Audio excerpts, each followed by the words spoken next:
सोमवार को जब कोलकाता की सियालदा कोर्ट ने आरजी कर अस्पताल की जूनियर डॉक्टर के रेप और मर्डर केस में संजय रॉय को उम्र कैद की सजा सुनाई तो ज्यादातर लोग इस फैसले से सहमत नहीं थे।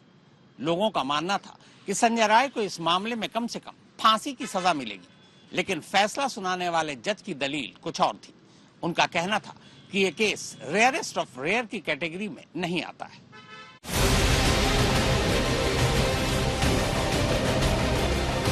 कोलकाता की जिस RG Kar medical college rape और मर्डर के मामले ने पूरे देश को हिलाकर रख दिया,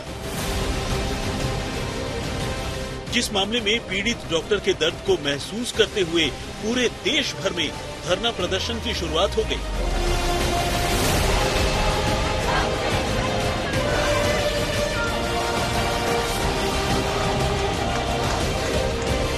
जिस मामले के चलते खुद पश्चिम बंगाल की सीएम ममता बनर्जी की कुर्सी तक डांवाडोल होने लगी थी,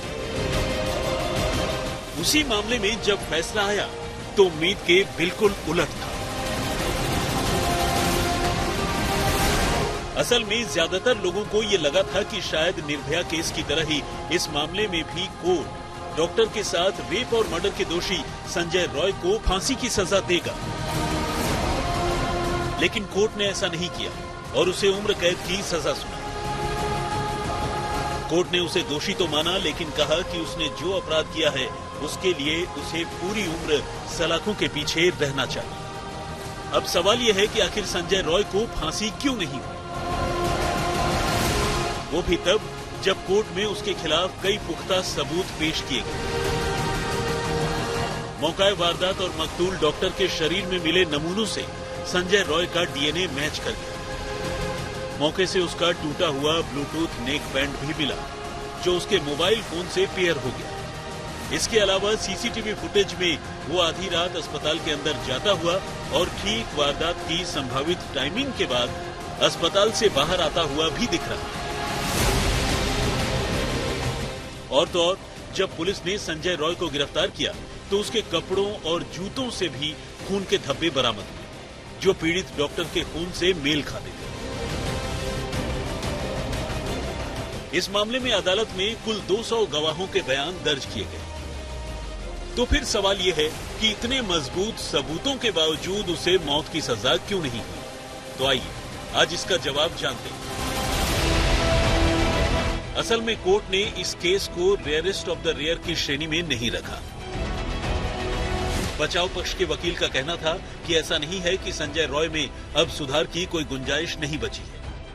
हमारा कानून अपराध से नफरत करने की सीख देता है, अपराधी से नहीं। ऐसे में संजय रॉय को मौत की सजा देना ठीक नहीं। कोर्ट ने कहा कि उसने काम कर दिया। अगर पीड़ित पक्ष चाहे तो और कड़ी सजा के लिए ऊपरी अदालत में जा सकता है, क्योंकि कोर्ट ने इस चीज को कंसीडर ही नहीं किया कि ये रेयरेस्ट ऑफ रेयर कैटेगरी का केस है।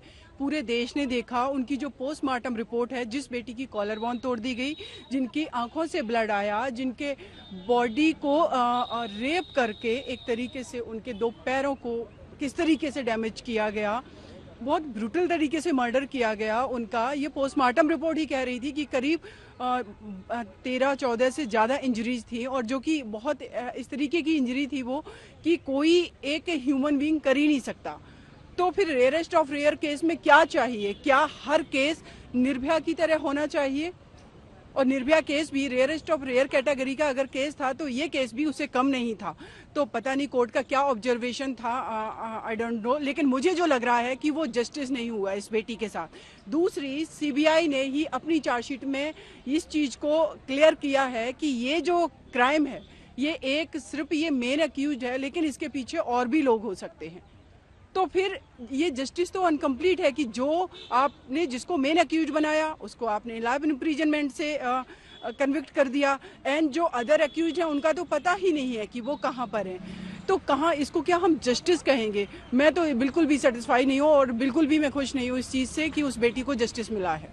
नॉर्मली हमारी अदालतों ने, हमारे न्यायालयों ने एक नॉर्म सा बनाया, एक प्रिंसिपल सा बनाया हुआ कि पहले वो लाइफ सेंटेंस देते हैं और कम से कम, जिसे कहते हैं हम अंग्रेजी में रेयरेस्ट ऑफ रेयर केसेस में ही डेथ सेंटेंस दी जाती है, जो बहुत कम दी जाती है। इस केस में जज साहब ने ये भी देखा होगा कि ऑफेंस के क्या इंग्रेडिएंट्स हैं, क्या हुआ, क्या एविडेंस है, कैसा ऑफेंस हुआ, किस तरीके से हुआ, किस बेदर्दी से हुआ। और दूसरी चीज उन्होंने ये भी देखी होगी कि ये जो अक्यूज है, जो कन्विक्ट है, जो आदमी जिसको सजा हुई है, इसकी क्या पर्सनल सर्कमस्टांसेस, इसकी क्या हालात हैं, घर की, परिवार की, मानसिक हालत की। तो ये सब चीजें देख के लाइफ सेंटेंस ही दी गई है, आजीवन कारावास दिया गया है। हाईकोर्ट के इस फैसले का ठीकरा पीड़ित परिवार ने सीबीआई के ऊपर फोड़ा। डॉक्टर के पिता ने कहा कि सीबीआई ने उनके मामले को कोर्ट में ठीक से पेश नहीं किया, जिससे दोषी को फांसी की सजा नहीं हुई। उन्होंने ऊपर की अदालत में अपील करने की बात कही। জজের ওপর আমরা পূর্ণ আস্থা রেখেছিলাম, জজ তার আস্থার মর্যাদা রেখেছেন। সিবিআই তার যে সঞ্জয়ের এগেনস্টে ঠিক মতন তথ্য প্রমাণ দিতে পারেনি বলেই তার যাবজ্জীবন হয়নি, মানে সাজা মৃত্যুদণ্ড হয়নি। এবং এই বিষয়টা নিয়ে মুখ্যমন্ত্রী দেখা গেল হাইকোর্টে যাওয়াই বলেছে। সেটা আমরা পুরো কালকে রায়ের কপি হাতে পাবো এবং পড়বো, দেখে আমরাই সিদ্ধান্ত নেব। ওনাকে অত ব্যস্ত হয়ে এগিয়ে এসে কোনো কিছু করতে হবে মুখ্যমন্ত্রীকে, কারণ উনি এতদিন যা করেছেন আর যেন উনি না করেন। আমাদের কাছে এইটাই আমাদের অনুরোধ। কালকে তো উনি বলেছেন যে ওটা যদি রাজ্য সরকারের হাতে থাকতো তাহলে আগের 3টে ওটা উনি অনেক কথা বলতে পারেন। উনিই তো সমস্ত তথ্য প্রমাণ লোপাট করেছেন। ওনার সিপি, ওনার এসিপি পেজেন্ট থেকে সমস্ত অন্যায়গুলো করেছে। উনি সেগুলো দেখতে পাচ্ছেন না প্রথম থেকে। আপনারা কি হাইকোর্টে মুভ করছেন এইটা নিয়ে, এই চ্যালেঞ্জ করে?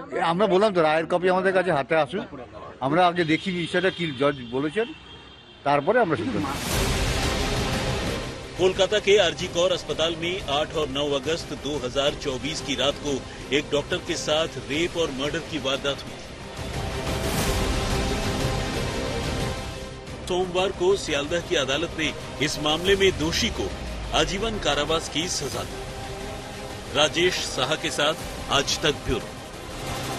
जैसे कि मैं सो रहा हूं तो पिताजी को जगाना है मुझे, तो वो डायरेक्ट उठाने के बजाय, और हिंसा की परंपरा मेरे यहाँ नहीं थी सौभाग्य से, तो वो क्या करते थे कि उस कमरे में आ जाएंगे या बाहर से गुजरेंगे और चौपाई बोलेंगे, प्रात काल उठ के रघुनाथा मात पिता गुरु नावई माता। कभी कभी मैं गुस्से में उठ करके अरे पापा, चरण स्पर्श किया और सो गया। मैंने कहा अब मत उठाना।